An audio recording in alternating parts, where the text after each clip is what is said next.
Kevin oven छोड़ो, हटाओ यार, पुरानी बातों पे मिट्टी डालो। जो होना था सो हो गया। अब ऐसे मुंह फुला कर क्यों बैठे हो? और लड़ाई झगड़ा करने का अगर कोई फायदा है तो बताओ।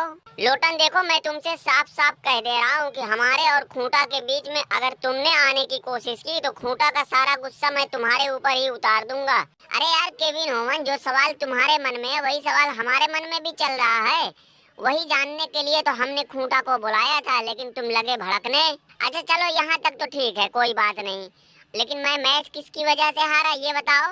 केविन ओवन, तुम्हारी सारी बातें अपनी जगह बिल्कुल सही हैं, लेकिन अब करोगे क्या यार? करना कुछ नहीं, खुटवा की चैंपियनशिप के पीछे हाथ धो के पड़ जाना है। जब तक उसके हाथ से मैं चैंपियनशिप ले नहीं लूंगा तब तक उसका पीछा छोड़ने वाला नहीं हूँ। अरे भैया लोटन, केविन ओवन इतना क्यों भड़क रहा है? कौन सा कोई नया कारनामा हो गया? हमेशा की तरह कल भी तुम्हारा मुंह काला हो गया और क्या? मैं साला एजे स्टाइला द ग्रेट, आखिरकार डब्ल्यूडब्ल्यू वालों को हमें बुलाना ही पड़ा।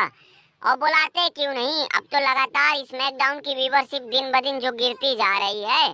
पहले तो रोमन रेंज के नाम से स्मैकडाउन चलता था, तब तक तो मामला ठीक था, लेकिन जैसे ही रोमन रेंज ने खुटवा से हाथ मिलाया तभी से लोगों ने स्मैकडाउन को छोड़ना शुरू कर दिया। अरे भाई लोटन, जो मैं देख रहा हूँ क्या तुम भी वही देख रहे हो? यहाँ तो साला दो दो अजूबा हो गया। कैसा अजूबा दरोगा, मैं समझा नहीं। अरे सामने देखो ना, वो किसी अजूबे से कम है का? साला जिंदगी में मैंने पहली बार देखा कि कोई बकरा किसी गधे की सवारी कर रहा है। और दूसरा वो खूंटा, अब उसके बारे में क्या कहा जाए? वो अपने फायदे के लिए किस हद तक गिर सकता है वो तो सबके सामने है। खूंटा इधर उधर मत देख, तू अपने काम पे लगा रहे। रोमन रेंज, मैं अनडिस्प्यूटेड चैंपियन हूँ, हमारी नहीं तो कम से कम चैंपियनशिप की तो थोड़ा लाज रखो। तुम यार भारी महफिल में ऐसे हमसे अपने पैर दबवा रहे हो, लोग देखेंगे तो क्या कहेंगे? तुझसे तो साला जूता साफ करवाना चाहिए रे। तुमने कौन सा चैंपियनशिप की लाज रखी? मारा चैंपियनशिप का कबाड़ा बना के फेंक दिया। अभी कल ही स्मैकडाउन पे मैंने देखा कि केविन ओवन ने कैसे तुम्हें दूर दूरा के भगाया था। तुमसे तो बस मैं इतना ही कहूंगा कि तुम अपना चाहे जितना नाश करना हो करो, लेकिन चैंपियनशिप का क्यों सत्यानाश कर रहे हो? रोमन रेंज वो सब छोड़ो, डब्ल्यूडब्ल्यू वालों पे किसी तरीके से दबाव बनाकर कम से कम बैड ब्लड में हमारा और अपना मैच तो मेन इवेंट करवा दो, ताकि हमारे अपने लोगों को भी देख के लगे कि हाँ डब्ल्यूडब्ल्यू में हमारी भी अच्छी खासी चलती है। रोमन रेंज, इसके लिए तो ईंटा पत्थर सब चल जाएगा, लाठी डंडा सब निकल आएगा। अगर बैड ब्लड में हमारा और टेढ़िया का हेल इन अ सेल मैच मेन इवेंट नहीं हुआ तो फिर डब्ल्यूडब्ल्यू वालों को भागने का रास्ता नहीं मिलेगा। अरे यार बॉबी लेस्ली, तुम भी कुछ बोलो भाई। रोमन ने, अब मैं क्या बोलूं? यहाँ तो मेरा अब कोई काम ही नहीं रहा। नहीं तो मैं साला black Mamba Bobby Lashley the great, मैं इस बात से बहुत खुश हूँ कि मैं यहाँ से बिल्कुल सही मौके पे निकल गया। रोमना, लेकिन एक चीज का मुझे बहुत टेंशन है कि कहीं हगनुआ और जग्गू दादा ने हमें रेल दिया तो हमारी कितनी बेइज्जती होगी।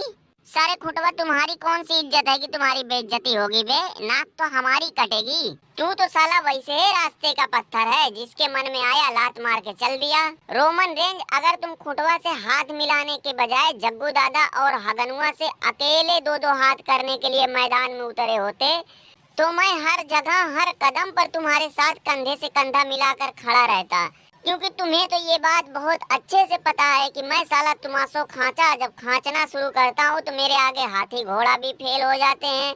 तो फिर ये हगनुआ सरदार और जग्गू दादा हमारे सामने क्या टिक पाते? देखना कहीं अगले हफ्ते हमेशा की तरह जग्गू दादा तुम्हें न ही खांच दे। जग्गू देखो, स्मैकडाउन पे तो हमारा प्लान कामयाब रहा। अब हमें खूंटा, केविन ओवन और लोटना के बीच में हमेशा ऐसे लकड़ी लगा के रखनी है कि ताकि ये सब एक ना होने पाए और हमें बैड ब्लड में सीधा सीधा इसका फायदा मिले। हगनुआ सरदार, तुम अब ट्राइबल चीफ बन चुके हो, तुम्हारे मुंह से ये चोरकटो जैसी बातें नहीं अच्छी लग रही हैं। मैं तो बड़े सरदार से बार बार ये बात कह रहा हूँ कि हगनुआ ट्राइबल चीफ बनने लायक नहीं है, उसकी जगह हमें ट्राइबल चीफ बनाओ। तू थोड़ा कम बोला कर, आजकल तेरी जबान कुछ ज्यादा ही कैंची की तरह चलने लगी है। लोहा लोहा ऐसी बातें नहीं करते हैं। देखो, हम लोगों ने कसम खाई है, कुछ भी हो जाए हमें हमेशा हगनुआ सरदार की गुलामी करनी है, वो भी पूरी वफादारी के साथ। और ये सब छोड़ो, अगले हफ्ते हमें अपनी चैंपियनशिप भी डिफेंड करनी है। चलो, हमें उसकी भी तैयारी करनी है ना। ना भाई ना, मैं तो ट्राइबल चीफ बन के ही रहूंगा, क्योंकि हगनुआ का थोबड़ा मुझे अच्छा नहीं लगता है। तू क्या बकबका रहा है बे? तेरी कोई सुनता भी है? हगनुआ सरदार, हमें तो अभी से जोरों शोर से तैयारी करनी शुरू कर देनी चाहिए, क्योंकि रोमना और खूंटा को हम हल्के में नहीं ले सकते हैं। और सरदार कुछ भी हो जाए, ये मैच तो हमें हर हाल में जीतना है तो जीतना है। बिल्कुल बिल्कुल, इसमें तो कोई शक शुबहा नहीं होना चाहिए, मैच तो हमें ही जीतना है। चलो अब सब लोग एक साथ बोलो, हगनवा सरदार की जय हो, हगनवा सरदार जिंदाबाद, हगनवा सरदार जिंदाबाद।